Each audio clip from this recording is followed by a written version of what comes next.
Take back your soul. This is another transmission from Mahadeva here at thunderwizard.com headquarters, where you find the world's only unified spiritual energy system at thunderwizard.com. Get ready, because here I come. Hello YouTube, this is Mahadeva the Thunder Wizard. Welcome to the transmission. So, I was trying to think about what I wanted to talk about today. And before that, I did an audio channeling of Mahadeva, the Thunder Wizard. Mahadeva, the Ascended Master. I got distracted. And by the way, you should check out that channel. So you could go to, just go onto YouTube and search for Mahadeva Speaks. I've got a link here in the chat. You can just click on that. But I was responding to a question that somebody had left Mahadeva, the Ascended Master, which I'll try and remember. I'll use, of course, my own language, but if I remember correctly, the question was, why is it that there are things in life that we cannot seemingly fix on our own, that we have to have other people's help?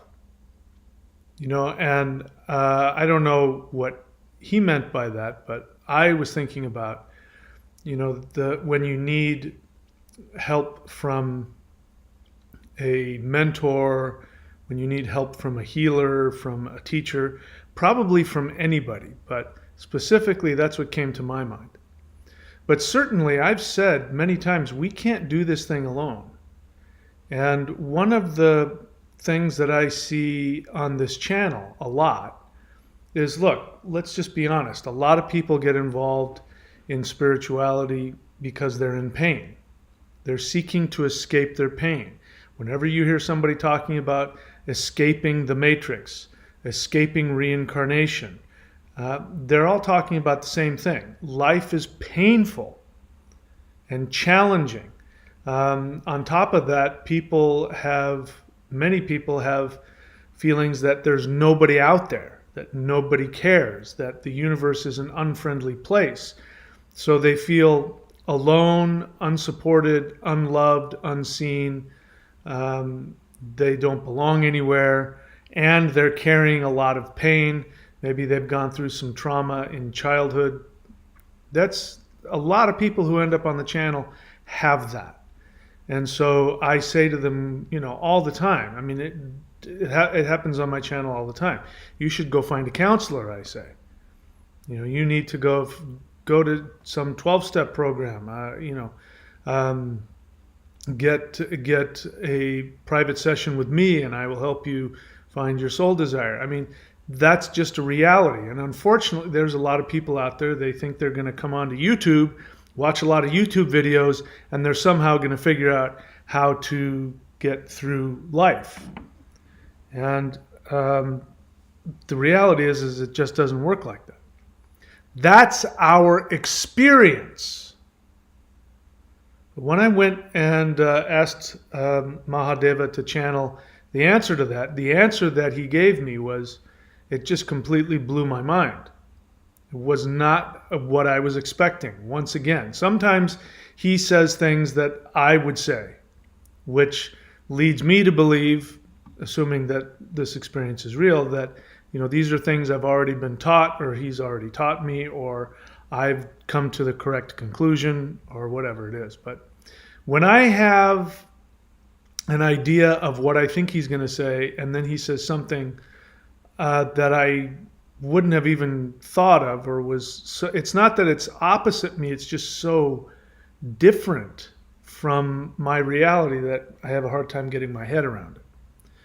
So we're going to investigate that, and I'm going to upload that audio channeling probably tomorrow. I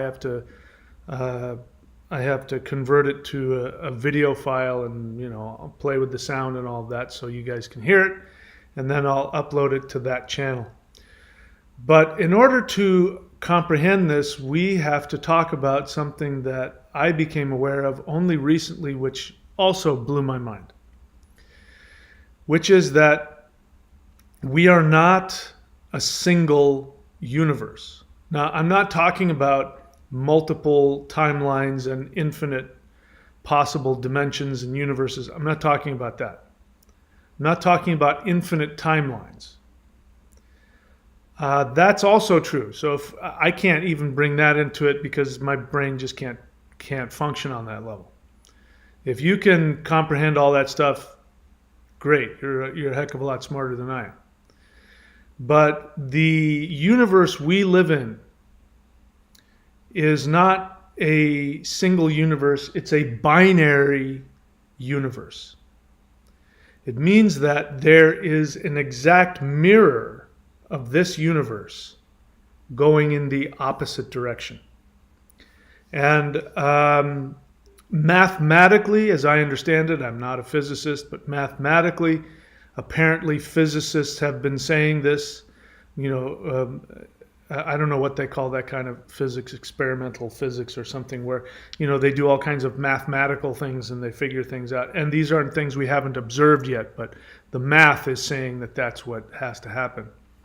And then what will happen is in actual physics experiments, some anomaly will happen which will show them, oh my gosh, that equation is looking to be true. And so I shared about it in a previous video, where I talked about time moving backwards and forwards. But the way that it works is that if you go back to the Big Bang, which has also been debunked, and it's not what we thought it was, but in essence, as far as I'm concerned, it's still the same, which is there was what we perceive to be our beginning, back in the beginning of time, the beginning of our universe. When our universe first came into existence, there was a very small point where all matter was, all mass was contained in one very small space. Again, infinite amount of mass in one space is hard for me to comprehend. And then there was this poof, there was this explosion, and then we had space-time. Because once you create space, then time is created. And so as the universe expands, we have this experience that we are coming from this inception point where there was the Big Bang, and then we're moving forward towards, we don't quite know yet what. But according to mathematics, it wasn't just one universe that was created. There was an exact mirror that has to be going in the opposite direction. So we are a universe of matter. They are a universe of antimatter. We are a universe of time. They are a universe of anti-time. So there is a reflection of you, a mirror reflection of you. Just like in the mirror, I'm looking at myself on the screen here, and the left side of my body is my right arm. This is my right arm, but I'm looking at it, it's on the left side of the screen. So that's what's happening. And from the perspective of the mirror of myself, which of course it's a mirror, so it's me doing the exact same thing I'm doing now, but I'm going in the opposite direction. Time is flowing in the opposite direction, but it's like me being on, if you've got traffic, you got two lanes of traffic going in opposite directions. From my experience, they're going in reverse. From their experience, I'm going in reverse. And that is happening all the time. And now, so the way they figured this out, this is important. I need you to listen to this because this is what is happening energetically when you reach out to somebody else, to a healer, to a teacher, to a mentor, to a guide. Of course, it works in every interaction, but this was the focus of the question. So what was happening is above Antarctica, I don't know what they were trying to figure out, but they had some balloon going way up into the atmosphere, and it was measuring energy particles, minute energy particles that were making its way to Earth. So right now, your body is being bombarded by these, I don't know, quarks or touts or twingle skorks, or I don't know what the heck they are. But they're these super tiny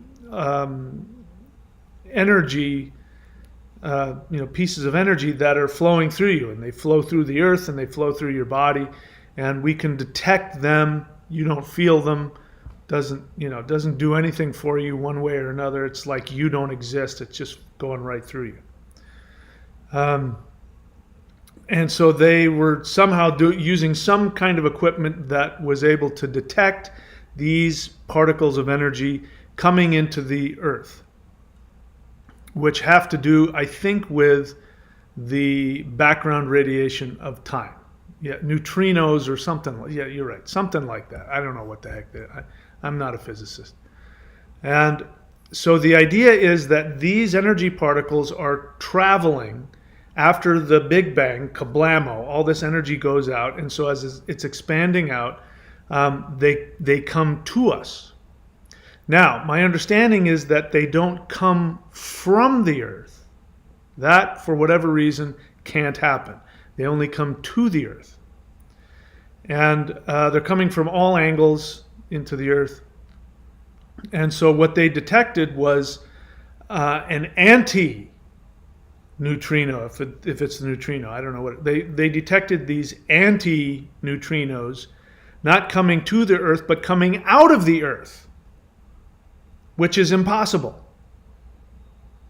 First off, it's a backwards, it's not positively charged, it's, quote, negatively charged, and it's going in the opposite direction. And they concluded this is time going backwards. So it's the energy particle coming from the earth going out into space. That's not how it works. So what that means is we are seeing into the mirror universe where that, from their perspective, that energy particle is coming to the earth. But because from our perspective they're going backwards in time, it's now coming out of the earth and going back to the Big Bang. It's going backwards in time to the Big Bang. Got that? I can barely get my head around it. So when you think about it in terms of energy transfer, that is happening. So that means, here's why it's so important, so incredibly important to know what the flow of your soul is, what I call your soul desire. If you want to know more about that, you can go to career.thunderwizard.com because I have a video course all about that. And you can also get the book, The Shamanic Secret Commandment to a Perfect Life. Listen, this is the most important thing that I have. I make, almost no money off of it, just a few bucks per book. And I've also got me reading the book for free on this channel. So if you want to listen to me read it, you have to master what's in this book. The Shamanic Secret Commandment to a Perfect Life. If you master what's in that book, then you'll never have to worry about negative karma. So you want to understand something? I now, what Mahadeva told me when in the channeling, totally, although I can't quite wrap my mind around it and I have a hard time putting words to it, I now understand what karma is. And karma is something that can be avoided. And again, when I use the word karma, of course we're talking about negative karma. And there's no such thing as negative karma. There's just the result of your actions. That's it. Karma is nothing more than the result of your actions. In fact, if I understand it correctly, the word karma means like hand or arm.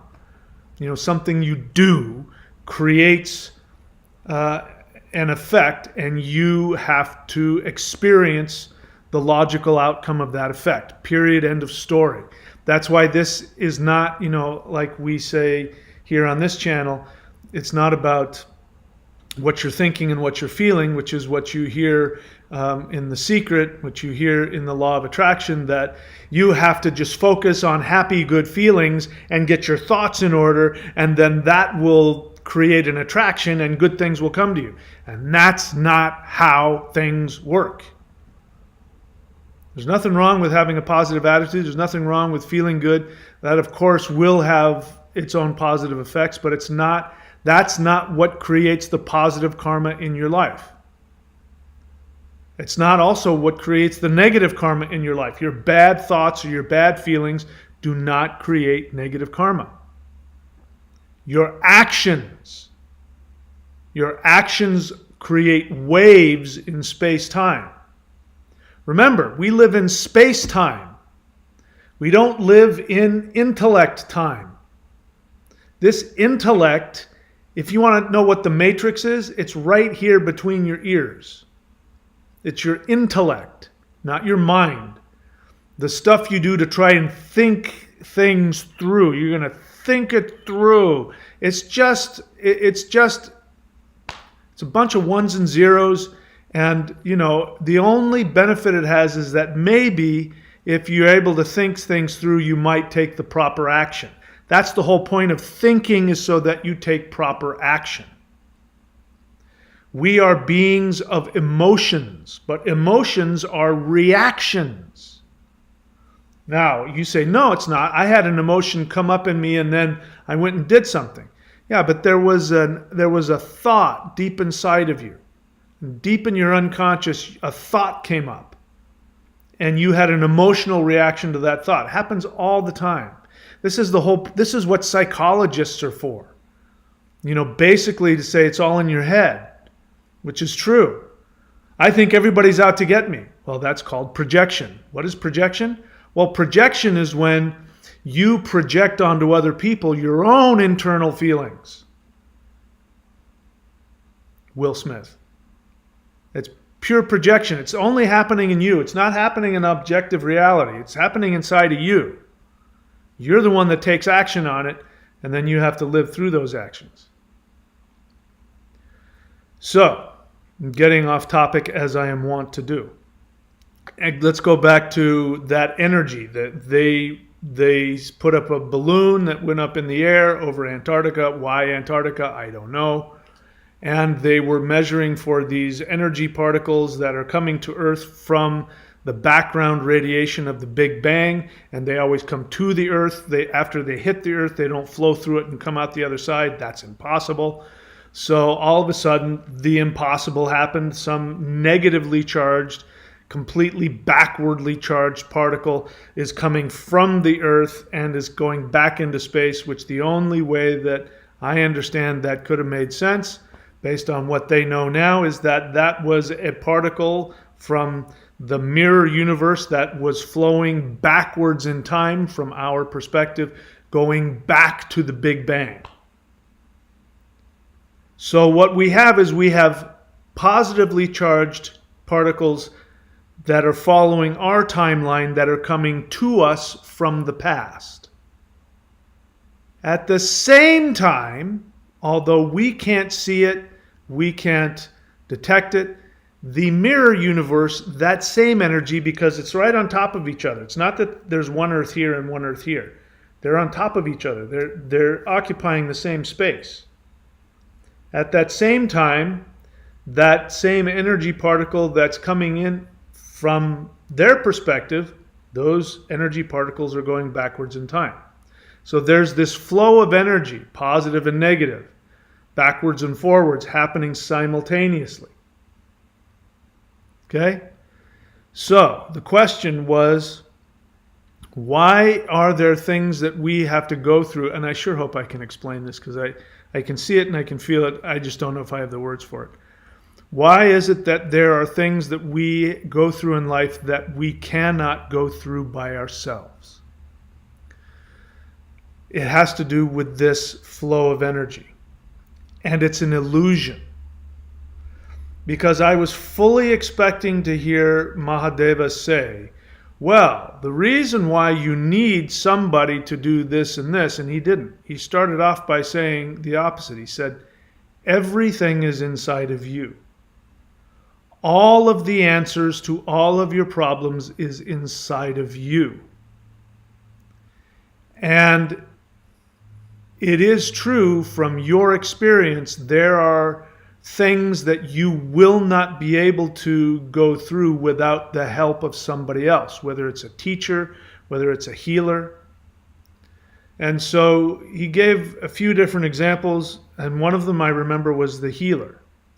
And he says, from your perspective, and I don't remember exactly what he said, but something along the lines of, from your perspective, you are ill.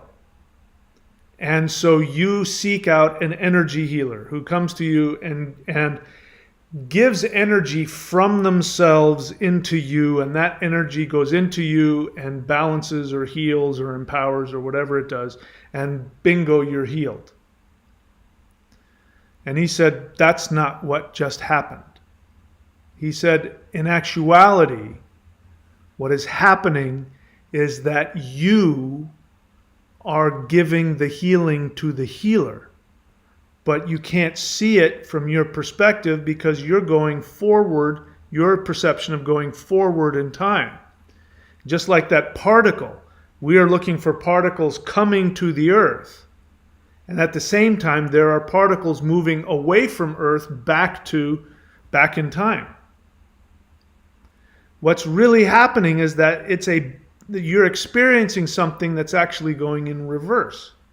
What's actually happening is that you are giving, if we reverse the time flow, that energy that the healer put into you to heal you, boom, now you're healed, that's actually happening in reverse. The reverse is that energy is coming from you to the healer so that the healer will become more aware. I can tell you from personal experience that whenever I do anything, whether it's teaching, channeling, energy work, the few times that I've done energy healing, counseling, certainly when I'm counseling clients and I help them to accomplish things, what ends up happening is afterwards, I'm cleaner, I'm clearer. And I hear myself, especially when I'm working one-on-one with somebody, I hear myself telling the other person what I need to hear. And so I end up walking away, empowered. This happens all the time. Lots of times when I have clients and I've just got back from the gym or I've been surfing or whatever it is, and all I want to do is I just want to go lie down and take a nap or watch Netflix or something. And I can't because, in half an hour, I gotta talk to a client. And then, and as soon as they call, I go, I have no idea what I'm going to do. Why am I even here? And then within 5 minutes, you can't shut me up. And then next thing you know, the hour is done. And it's been helpful to them, and I feel empowered. And what Mahadeva was explaining to me is that's what's really happening. Then he said, now, if we just listen to that, you and me, here's where we're going to go with it. We're going to go, well, then why the heck am I paying you money? I'm paying you money, and the energy's coming out of me into you. Why am I paying you money? That's just, and there is a lot of, you find this again with the most damaged, with the most needy. You have people who have a lot of prosperity issues. And so, I hear this especially from younger seekers or, seekers who are less mature. They'll say, if you're a real spiritual teacher, you wouldn't charge money. Teachers should give away power for free. I mean, all kinds of really ridiculous things. I felt that way. I remember feeling that way. I remember when I was training in this, and I had to pay back then for me a lot of money. Money I didn't have. And I remember thinking, I'm going to do things differently. And so for a while, I had students and I taught them for free. And every single one of them at some point was weird. But now I understand why. Every single one of them got resentful.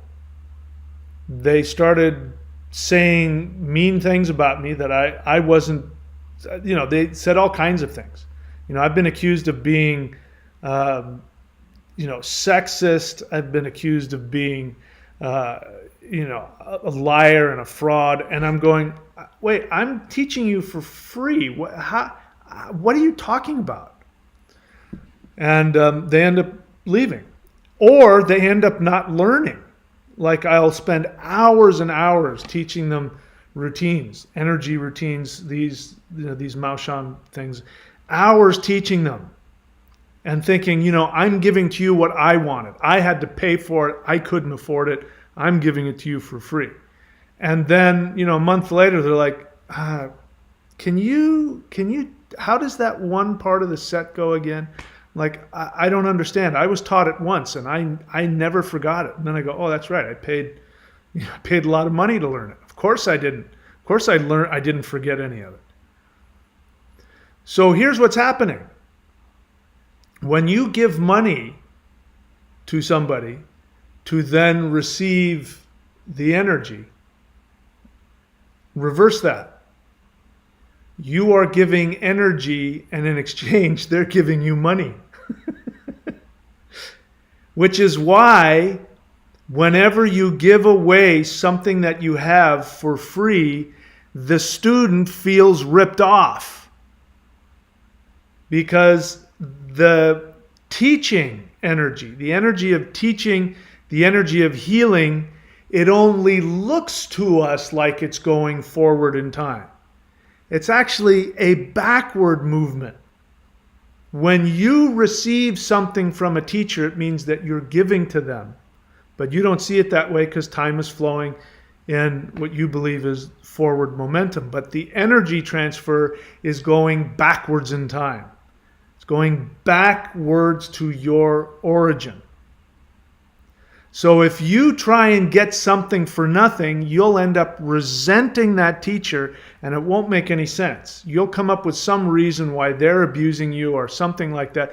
The other thing that happens, which is what happens with cults, is that you see this all the time. I mean, I could name names, but I'm not going to at the moment. But you see this with a lot of God men gurus. I mean, people who, like Osho. Osho's dead, so I mean, I'm not going to hurt his feelings. But Osho was a fraud. Osho was, before he was Osho, he was Bhagwan Rajneesh. And if you know anything about him, he had like multiple fleets of like Bentleys and Rolls Royces, and he was just so destructive. And Bhagwan means God, by the way. So he was calling himself God.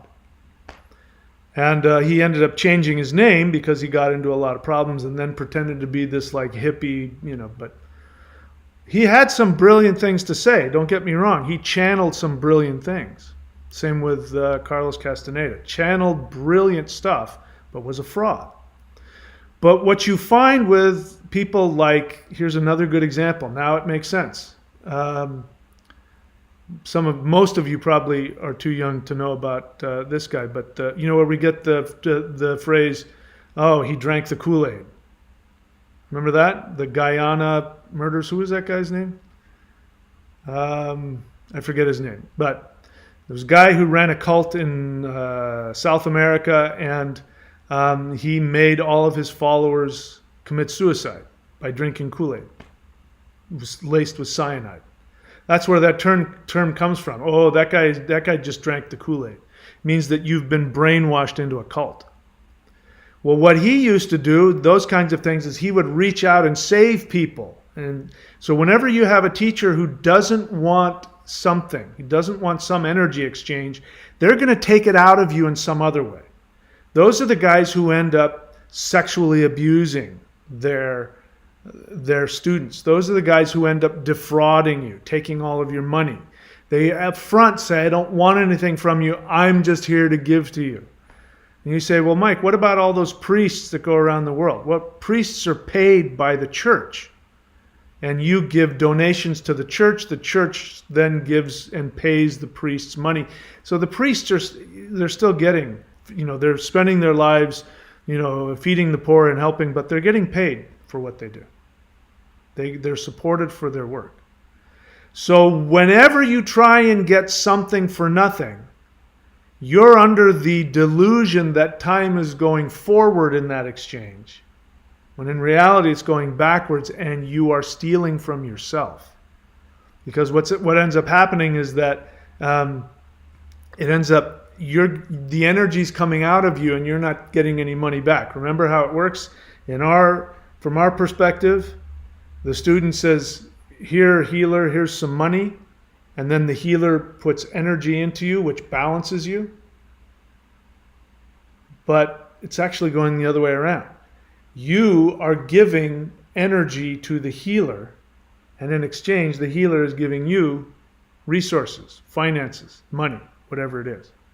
So if you start off thinking, I'm getting something for nothing, I'm getting something, I didn't pay for anything, you reverse that. You've given away your energy and you didn't get anything in return. So that's all. Now I get it. Now it makes sense why you respect the teacher, why. That's why. That flow of energy is going in two different directions. So the other thing to remember that I think is really important is that you should seek out people to guide you, to help you. If you're one of the things that people are most unwilling to do is seek emotional help, psychological help. That people want to come to me and have me give them, give me the one thing that's going to make me but I wish I could. I wish I could snap my fingers and, for myself too. But the truth is that I need help from other people. I need guidance from other people also. I need healing from other people. And so you're really doing yourself harm when you're in pain. If you're in psychological pain, emotional pain, if you don't seek out some kind of help for that, whether that's counseling, therapy, mentorship, 12-step work, if you don't seek that flow of energy is blocked.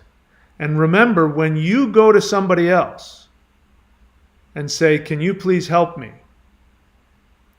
and they're giving you knowledge or they're giving you energy, what's really happening is that you are the one giving it to them.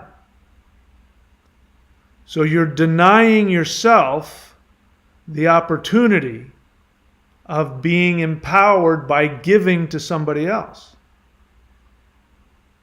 So we're seeing it all backwards. And again, the only people who have problems with this tend to be immature, people who are narcissistic, who are entitled. They operate from that mindset, and they think that they're already in deficit, and so therefore I'm not going to give anything out. I want you to give to me. I'll give you another example. This is 20 years ago, and I was teaching somebody drums. I was teaching a very, very sacred traditional drum tradition from Africa that I learned. And he was a musician and he wanted to learn from me, and I was only charging him $10 a lesson. So that was the first problem right there. I wasn't charging him enough. But I was still operating from my own guilt and all of that. And so I was charging him $10 a lesson. I'm doing him a favor, I'm being of service. And after a couple of weeks, maybe longer, maybe 3 or 4 weeks, he said, "I need to talk to you." And so we sat down, we're about to have a lesson, and we sat down, and he said, I shouldn't have to pay you. I'm like, "No?" He says, "No, I shouldn't have to pay you." He says, "I'm giving you my friendship. And my friendship is worth a lot more than money. And I think what should happen is that you should teach me this, and in exchange, I will hang out with you. and I will go, and we should go on hikes in the mountains, and then we can exchange knowledge, and and I'll share my knowledge with you, and I'll teach you. And I said, well, the problem is I haven't asked you to teach me anything. I haven't looked for that. You came to me asking me to teach you this tradition. And then he ended up walking away from it. I mean, it was just one of the biggest lessons I ever had. Well, that's the last time I do that. That's the last time I try and do somebody a favor and just, Now, let's be clear. I do a lot of things for free, but that's karmic. I'm paying off my own karmic debt by doing that, and I don't advertise it to the world. And, if I do it, you'll never hear about it. I do it for myself. By the way, you should do that once a day. You should give something to somebody and help somebody every day, but the rule is you can't let them know that you did it. You can't take any credit for it. It doesn't have to be anything big. You just have to do something for somebody every day that will be helpful for them, especially if you don't like them, and then never tell them that you did it. That's a karmic thing, though. Anyway, so I want you to meditate on that energy is going in two directions. Time is going in two directions. Whenever you sacrifice, in the mirror, you are being given to. You want money? Pay for something. Because in the other universe, however much money you just paid is coming into your hands. You're paying a lot of money for something you really want. In the mirror universe, a ton of money is coming into your hands. You don't pay for anything, your mirror person is where is everything? And then you wonder why you have problems with prosperity. I can't. This happens all the time when I work with clients who want to learn how to find out their soul desire for a career. Which again, career.thunderwizard.com, go check that out. And that's what I talk about there. Or the shamanic secret commandment to a perfect life, your soul desire. The assumption that I've operated from and has been the truth for me is that there's only one commandment in this life. And that commandment is you must follow the desires of your soul, which are going to be different from your intellectual desires to be a good person. Again, I can't help. Will Smith is just such a good example. He wanted to be the perfect husband, and he ended up smacking some guy in the face for nothing, and it might completely destroy his career. He was not following his soul desire. He was following the desire to be loved and approved of by people, by institutions, by your spouse, by your parents, by God. Whenever you try and live so that you get approval, you're always working against your soul. Your soul is not seeking approval. Your approval comes from your soul. Your soul gives you everything, including your self-worth, including your confidence, including your self-love. You cannot get it anywhere else. You can only get it from within you. But you stimulate that when you give to others. When you give from your soul to others, that puts you in that flow of your soul, and then your soul expands and you are empowered, you're happy, you're confident, and you have all kinds of other things. You have money, prosperity, love. Is that getting there? It's something that I think will take a lot of meditation. I'm going to keep meditating on it. I certainly will keep talking about it because I find it just so amazingly powerful and strange and weird. But it explains the seeming dichotomy of the world. It's like you can't. It explains all the catch-22s. Again, if we talk about prosperity, again, what I was going to say is I work with people and I say, what you need to do is follow your soul desire. When you follow your soul desire, the universe will give you all of the resources and the money that you need. And people say, well, I have to get money first and then I'll have the money to go do my soul desire. And I said, it doesn't work like that. But I don't have the money. I know you don't have the money. You have to first trust that the money's going to come. You have to follow your soul. But following my soul is going to cost me money, and I don't have any money. So I have to stay with this stupid job I can't stand. Or I have to stay married to this destructive person. Or I have to, whatever it is. And I say, no, you do the opposite. And it's worked for me every time. Every time that I have jumped off the cliff. I mean, you've heard me say it. There's been numerous times in my life when I didn't have any money. I was in debt. I didn't know what was going to happen next. And I listened to my soul, and my soul said, go do this. And it was something that was a big risk, like a huge risk. And I'm like, I don't have the resources for that. And I did it anyway. And every time I did it, everything always works out. Every single time I take a risk, it works out. I jump off a cliff with no money, no support, no idea what's going to happen next. I'm doing something brand new nobody's ever done before. I have no idea if it's going to work. I jump off the cliff, and the universe always ends up giving me what I need. But people think they have to have the money first, then they go live their life. It's the other way around. So meditate on that. Now it makes sense. Because in those times when I think I don't have any money, time is going in one direction. So I jump off the cliff. Time's going in the other direction. It makes sense. I'm not jumping off a cliff at all. All right. I'm starting to babble, so I'm going to shut up now. This is a question and answer. If you have a question, write the word question in all caps. Just the word question in all caps. The rest is normal. And then ask an honest question. If you don't have a question, you can share an honest feeling. I'm not interested in your opinion. Nothing personal. You can do that on your own channel. For me, it's just a bunch of noise I have to scroll through. Please don't take it personally. I want to get to your question. Let's see. What do we have here? So we've got Thundra Staves Rangel. Now, she is one of my astrology certificate holders, and so whenever I see her come on, I give her a thumbs up, and you should go check her out. Her website is thundra.thunderwizard.com. Go check out, see what she has available to share with you, to offer you. That's one of the only times that I'll do something like that. If you want me to do that for you, you can go to lockdown.thunderwizard.com. And if you pass the very easy test, I will, when you come onto the live stream and say hello, I will advertise your website on my website for your services. Anyway. All right. So let's see, what else?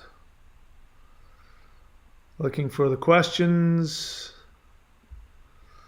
Vincent.thunderwizard.com, good evening. So he is another one of my astrology certificate holders and a shaman in his own right. You can go check out all the stuff he does at vincent.thunderwizard.com. Okay, what else? Vincent, honest feeling. I just created and released a rune ritual course. Congratulations. And I'm having all kinds of feelings about it. I bet. Not being good enough about people's opinions, about what my family thinks, etc. I completely understand. And Vincent, every time I do something new, every time I introduce something new, I go through the same feelings. So if it's any consolation to you, you're not alone. And, you know, what do I say? It's not about your feelings, it's about your actions. And if you have a ton of feelings, negative feelings, when you're taking action towards your soul, that's a good sign. A lot of people have asked me, well, if I'm following my soul desire, how come everything isn't wonderful and easy? It's like, well, because that other part of you that is actually wanting the love and approval of the world, that's going to fight you. So that's your lesson here. Your lesson is to learn to listen to the soul versus the, quote, ego that wants to be loved and approved of by other people. And remember, No amount of love and approval from other people is ever going to be enough, Will Smith, for anybody. It won't. It'll just make you emptier and emptier.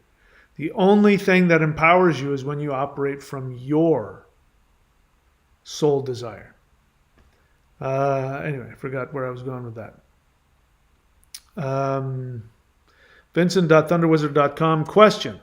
Should the 12-step sponsor-sponsee relationship be an equal energetic exchange? So that question is coming from an inaccurate understanding. So from your perspective, no.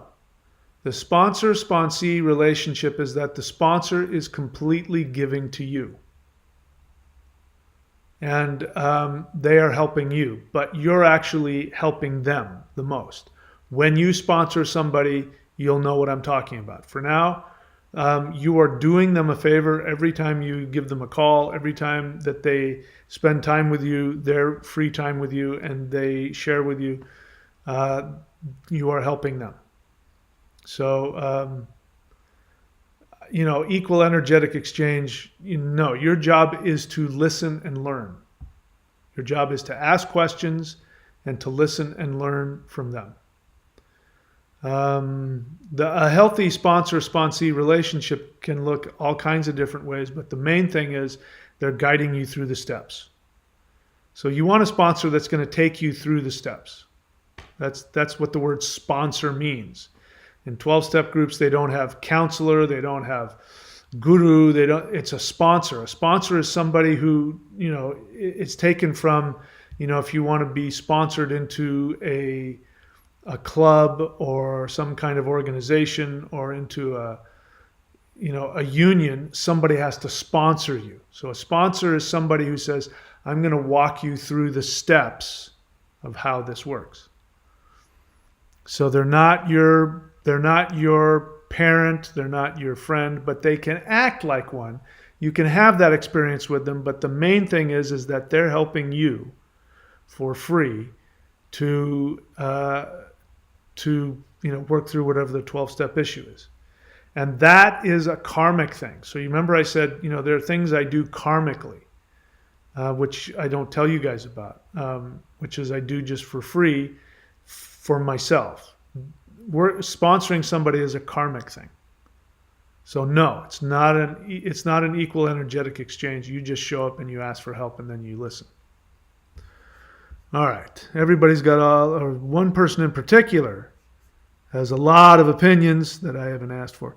But this is supposedly a chat, although I just do things differently. Caleb Colley, question. What was the biggest cliff you jumped off?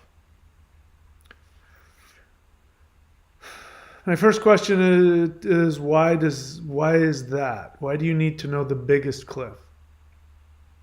It may not be something that relates to you. I haven't thought about what the biggest one was because they're all the biggest one. Whatever cliff I was jumping off at that time was the biggest one. But it's not like that one was bigger than this one. It's like each one of them was the biggest one. Of course, if I were to go back now, I could do it. But, I've got cliffs I'm jumping off of now that are the biggest ones. So the point is, it's that it doesn't matter. To be honest, I can't think of one. But my feeling is it doesn't matter. Whatever it is that you are most afraid of doing, that you're most resistant to doing. And this is one of those times when it's good to have somebody to talk to.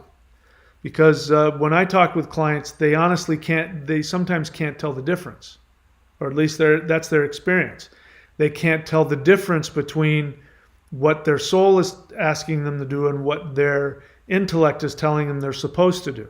And it's not easy. I wish it were, but it's not.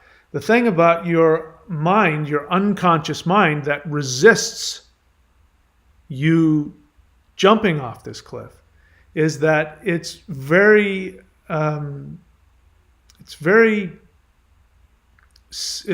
smart.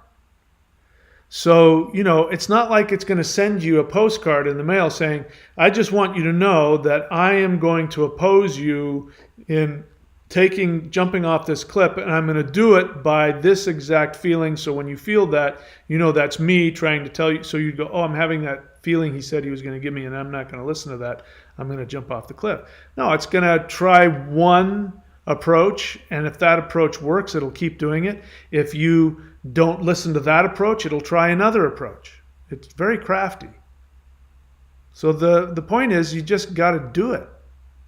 And my experience is that at some point there will be an inspiration. It'll feel like a momentary, temporary inspiration. Like out of nowhere, you'll go, oh my God, I can totally do this. And if I did that, then it would totally save the whole universe. Oh my God. And I'd be so rich, and I totally have to do that. And because you're having this epiphany, you think you've changed and you'll never see things again, and you'll wake up tomorrow and you'll feel exactly the same way. I've learned that's not what happens. I've learned that when I have those epiphanies, I write them down. I write them down exactly when I'm full of all of the, all of the positive feelings and the confidence and all of that. Because guaranteed what's going to happen is when I wake up the next morning, and I go, what the hell was I talking about?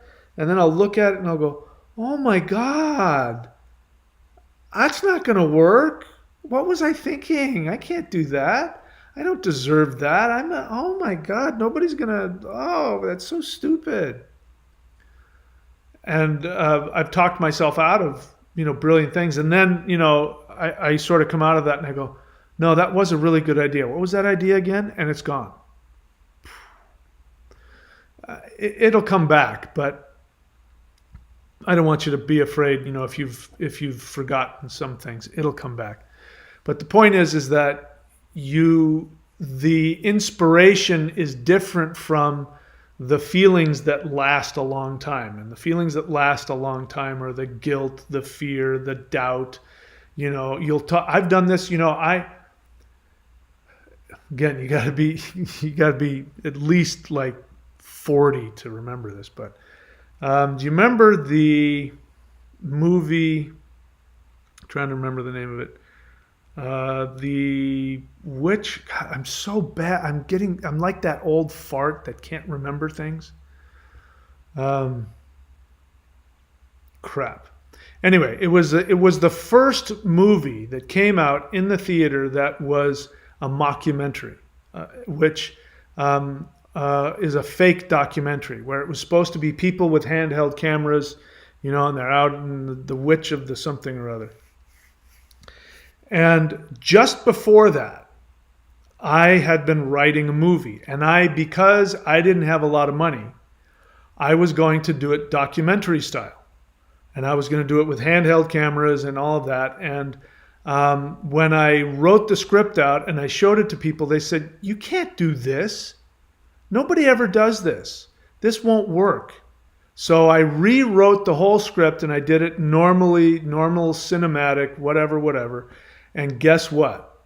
When I made that film, which took a lot of time and a lot of money, as soon as I was finished with that, the Blair Witch, that's what it was, the Blair Witch movie came out, and it was this huge hit, and I'm like, that was my fucking idea. And that taught me I should never listen to anybody else when I have that kind of epiphany about something. It would have. So, I have no idea what would have happened. Who knows? But that's the epiphany doesn't always last very long. The point is you have to be brave enough to, after you've written it down, you do that because that's the command of your soul. So if you think about it this way, you're in an army and you have to go take the hill and there's the other, the opposing army and you're waiting for your orders and the order shows up and the general says, take the hill. You go and and take it from the south. It tells you what to do and where to go. And you just go and you do it. You don't think twice about it. You just follow orders and you go do it. When your soul gives you that epiphany, and it gives you that really positive feeling, you don't question it. you're going to be full of doubt. You're going to be full of fear. You just do it. You just follow orders. And that's different from what happens with the part of you that says, well, let me wait until I get a job, or let me save up the money, or, like I did. Well, let me go and ask a bunch of people what they think. No, this is new. I shouldn't have done that. I should have just listened to what my instincts told me, and I should have followed that. Anyway, I'm getting kind of lost in it. I don't see any other questions, so I guess we're done. So that's it, guys. Remember, this channel is about doing the work. All of the talk is meaningless. If you don't do the work, it's meaningless. I can usually tell when somebody's doing the work. Sometimes I'm wrong, but most of the time I'm right. So if I ask you, what are you doing? I can tell you're not doing any of the practices. There's plenty of free stuff on the channel. We've got Thor's belt. We've got Heaven Earth meditation. We've got the Hool breath. We've got all kinds of stuff on there I've given you for free. You should be doing something every single day. My suggestion, however, is if you want the real power, which I think is necessary for what we're going through, this crucible of transformation that we are going through, thunderwizard.com, Warrior 90-Day Lightning Qigong. My strong suggestion is to subscribe to that. We're at the beginning of the month, so now's a good time to do it. And I guarantee you, if you do that work, you'll change. And in fact, I dare you to do it for a month and then tell me that nothing happened. I dare you. So far, nobody's been able to come back and say, yep, I did it every day for a month and nothing happened. It hasn't happened yet. And of course, we got all the other links here. Please follow them. And that's it. Do the work. Do the energy work. Get out of your head. Stop with the thinking. Do the practices. You live in a space-time universe, which means you have to physically move through this universe. Your physical movement, the actions that you take on your thoughts and your feelings and your ideas and your inspiration, the energy work that you do, the physical movement that you do changes your emotions, rewires your brain. We live in space-time, which means movement of the body, and it is the emotions that drive you to take action. So if you don't know what actions to take, the discipline of the work is what trains your body and trains your mind to take the appropriate action through this space-time so that you can achieve your highest awareness. Got it? All right. No questions, so we're done. That's it. Go check out the other channel, Mahadeva Speaks. Tomorrow I will upload the transmission that I got that has inspired me to talk about what I talked about today. Okay, guys. See you next time. Take care of yourselves. Take back your soul. This is another transmission from Mahadeva here at thunderwizard.com headquarters, where you find the world's only unified spiritual energy system at thunderwizard.com. Get ready, because here I come.